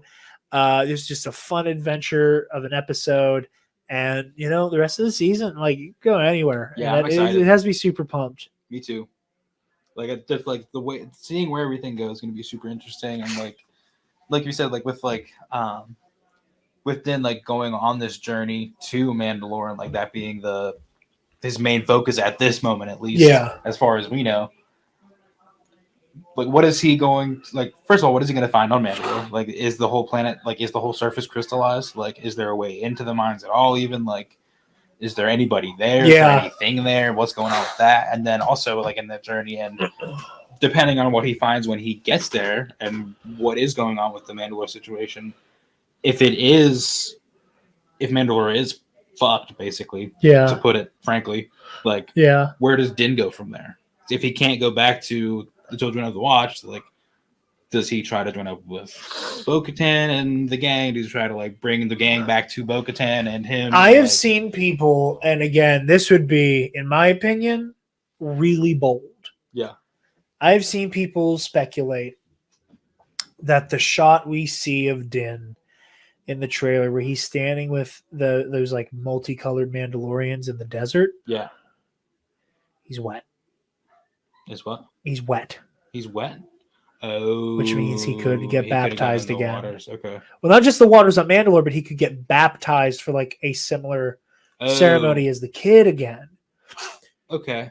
So that, like, is there potential for like his whole rejoining the Children of the Watch to happen that early on? And the plot of this season being like so far buried from anything we can feasibly speculate. That would be wild. Yeah. Yeah, because like first episode make him think that's what this whole season like is going to be about, and then just knock it out in the first 2-3 episodes, and then be like, pull the rug. Yeah, yeehaw, partner, here we go. Yeah. Plus, you know, there was a spot that came out today that showed Katie O'Brien's character, who's like the Imperial officer who's always with Moff Gideon. Yeah. That showed her seemingly on Coruscant. And we know we're going to be on Coruscant this season. Yeah. We know Din is probably going to be on Coruscant. So, like, keep in mind, one of the big things looming in the background here is a Moff Gideon prison break. Yeah. Now that he's been off camera escorted by Cara Dune, who is busy. A little tied up at the moment. A little tied up. A little preoccupied. But yeah, so with that, very exciting stuff. Absolutely. Welcome to the team, and Thank excited to cover the rest of this season with you, buddy. Here. Before we thank our patrons and do a little bit of housekeeping, Kason, plug your pluggables. Pluggables, my personal at Cray Breezy on the Twitter. Username is just at Kason_Brianna on Instagram. Most of what I post anymore is my girlfriend, so that's fine. But anyway. Oh no, we're going to get everybody to follow you, and you're going to join the discourse. Let's go. Welcome to the war, baby. I'm not going to be the only miserable man. Yeah. Sweet. That's me. Cool. You guys can find me on Twitter and Instagram at DarkJedi2552. Check out Epic Confrontations, the Star Wars Trivia League I'm a part of, with a bunch of other lovely content creators run by Eli from Star Wars in a Galaxy. Obviously, next month I have my big fateful rematch with Scotty J-Ro. Very excited for that. I also have a Legends exhibition match coming out this month against Alden Diaz, and an episode posted this past week of me playing against Bill Sheehy. So go check all that out. And Ionized Bastards, the Star Wars Edge of the Empire real-time play show. Myself, I play Fabian Martell, a mysterious dark Jedi in that show. And I'm also joined by, again, Mr. Alden Diaz. In that, Jerry the Cannon Junkie from the Bombad cast and Dan Miller from Baraxium. And that game is DM'd by Michael McCoy over at the All Remaining Systems YouTube channel. Go check that out. We're going to be recording the season finale to Ionized Bastards here soon. Very excited. Michael's already been pitching Alden and I on some season 2 ideas. That is provided that all of our characters make it out alive. So tune in for all that. And you guys can find the Nerd Academy podcast on Facebook, Twitter, Instagram, YouTube, wherever you get podcasts, and on our website, www.thenerdacademypodcast.com, where if you're feeling generous, you can donate to our Patreon. Give me $1. Speaking of our patrons, thank you to our $10 alumnus, Keandre Lloyd. Hold on, let me get the thing. Okay, Keandre Lloyd.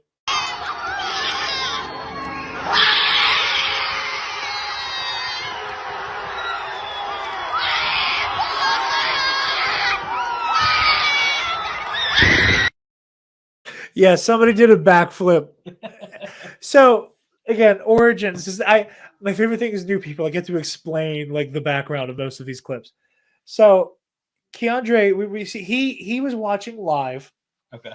whenever we were doing our Multiverse of Madness review live stream, and we were just talking about about me being obnoxious when Reed Richards showed up, and I was like, "Whoa!" But it was also a crowd that invited that type of behavior. Okay. Not every it's a very easy vibe check to succeed at. You know when you're allowed to cheer in a movie theater, and you know when people want you to shut the fuck up. And this was a reactive crowd, and I knew what I could get away with. He then started talking about oh man, there's this one video on the internet that's crazy. I did a backflip during No Way Home, and I said no fucking way, and then he linked it, and I was like, and then he joined the Patreon. I was like, okay, what do you want your end of the show as a $10 patron? And I was like, well, you get a shout out at the end of the show. What do you want your shout out clip to be? And he said, yeah, use that clip of that person doing a backflip. I say, you got it, boss. I love that. That's awesome. And shout out to our other $10 patron, Paco, or as he's going by in the Patreon, $1.5 billion, baby. All right, ladies and gentlemen.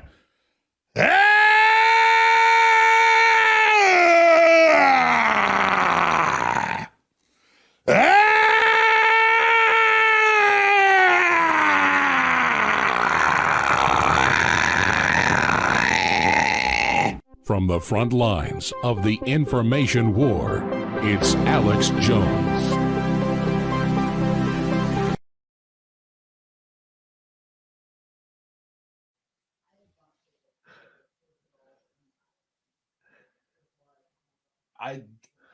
Alex Jones is so wild.